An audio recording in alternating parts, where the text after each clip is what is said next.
স্বপ্নটা আসলেই হাতের কাছে চলে এসেছে, এটা অনেক বড় একটা ব্যাপার আমার কাছে। আমি যেহেতু এই প্ল্যাটফর্মে আমার সমস্যাগুলোর সমাধান পাচ্ছি বা আমার কোথায় দুর্বলতা ওনারা সেটা ধরতে পারছে, সেভাবে পড়াচ্ছে, তো নিঃসন্দেহে এডুকেশনকেই বেছে নেওয়া উচিত। আমি ইমোশনাল হয়ে যেতাম, আমি কাঁদতাম বসে বসে যে সত্যি যদি ডিউতে চান্স না পাই, ঢাবিতে না পাই, আমি কি বলবো আম্মু আব্বুকে? যদি তুমি সত্যি স্বপ্ন দেখে থাকো, স্বপ্নটা যদি ছুতে চাও, ঘুম কেন আসবে?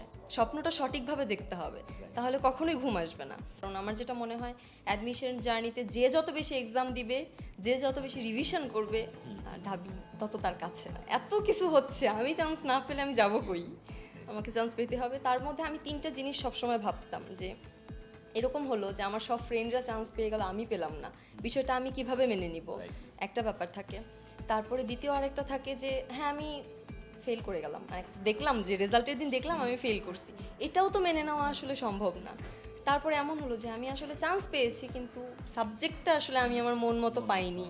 তখন এই তিনটা বিষয় সবসময় আমাকে ভাবাতো যে তাহলে একটু এমনভাবেই পড়াশোনা করি যেটা অ্যাকচুয়ালি স্বপ্নটা আমাকে হাতের মধ্যে এনে দিয়ে যাবে, এরকম একটা ব্যাপার। তো এই ভেবে অনেক পড়তাম, অনেকটাই পড়ার চেষ্টা করতাম। চান্স পাওয়ার পরে তো অবশ্যই আমি আমার ওই গ্রামের কথা যদি বলি, ওই অঞ্চলে একমাত্র এখন ঢাবিয়ান। তো এটা হচ্ছে যেই শুনে যে মেয়ে কোথায় আছে, ঢাকা ইউনিভার্সিটিতে আছে, খুব ভালো লাগে। বিশেষ করে যখন এই কোটা আন্দোলনে আমরা তো আসলে ফার্স্ট ইয়ার, আমরা তো হলে যাইনি, হলে যেদিন গন্ডগোল হলো সবাই ফোন দিয়ে দেওয়া শুরু করছে, মেয়ে কোথায় আছে, মেয়ে কি বাসায়। এই জিনিসটা আমার খুব ভালো লাগতো তখন, যে আসলে খোঁজ নিচ্ছে।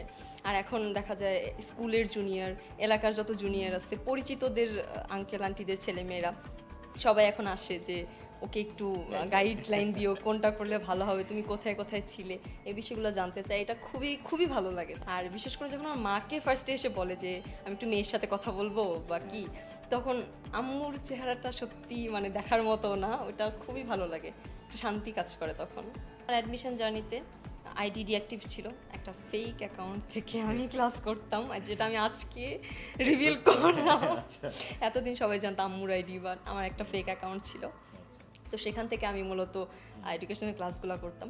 তখন ফ্রেন্ডদের সাথে সেরকম কানেকশন ছিল না, আমার ফ্রেন্ডরাও খুব পড়াশোনা করতো, ফ্রেন্ডরাও কখনো এই মেসেজ দিস না কেন, ওরাও এগুলোর থেকে অনেকটা দূরে ছিল, এই জন্য ওরাও চান্স পেয়েছে আজকে। তো এই জায়গাটা থেকে দূরে থাকবা, যে ফ্রেন্ড দেখবা যে 2 দিন কথা বলো না, দেখে খুব বাজে বাজে কথা বলতেছে মেসেঞ্জারে এসে, এরকম ফ্রেন্ড থেকে দূরে থাকাটাই ভালো, অন্তত অ্যাডমিশন জার্নিতে। কারণ চান্স পেলে সে যদি না পায়, সে এমনিও তোমার থেকে দূরে সরে যাবে।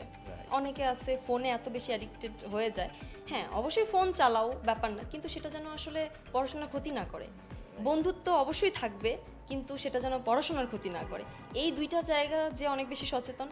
আবার অনেকের একটা সমস্যা থাকে, একদিন পড়ার পরে আগামী 2 দিন পড়াশোনা হয় না, এটা একটা বড় সমস্যা। আমি যেটা মনে করি যে একদিন যখন আমি পড়াশোনা করি, এত বেশি মোটিভেশন আসে, ঘুম খাওয়া বাদ দিয়ে পড়াশোনা করি, পরদিন সেই এনার্জিটা আর থাকে না পড়াশোনার, 2 দিন ঘুমিয়েই চলে যায়।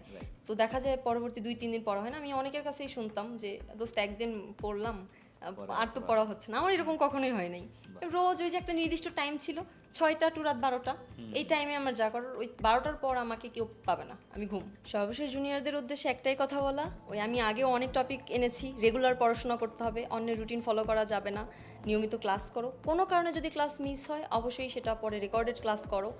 আর যারা এখনও কোচিং সেন্টার চুজ করতে পারো নাই, তাদের একটু সময় আছে হাতে, কম বেশি একটু বাছাই করো, এডুকেশনের ক্লাসগুলো করো। আর সবশেষে এই সময়টা এত সব দিকে না জড়িয়ে একটু পড়াশোনার মধ্যে থাকো, ইনশাল্লাহ তোমাদের সাথে ক্যাম্পাসে দেখা হবে।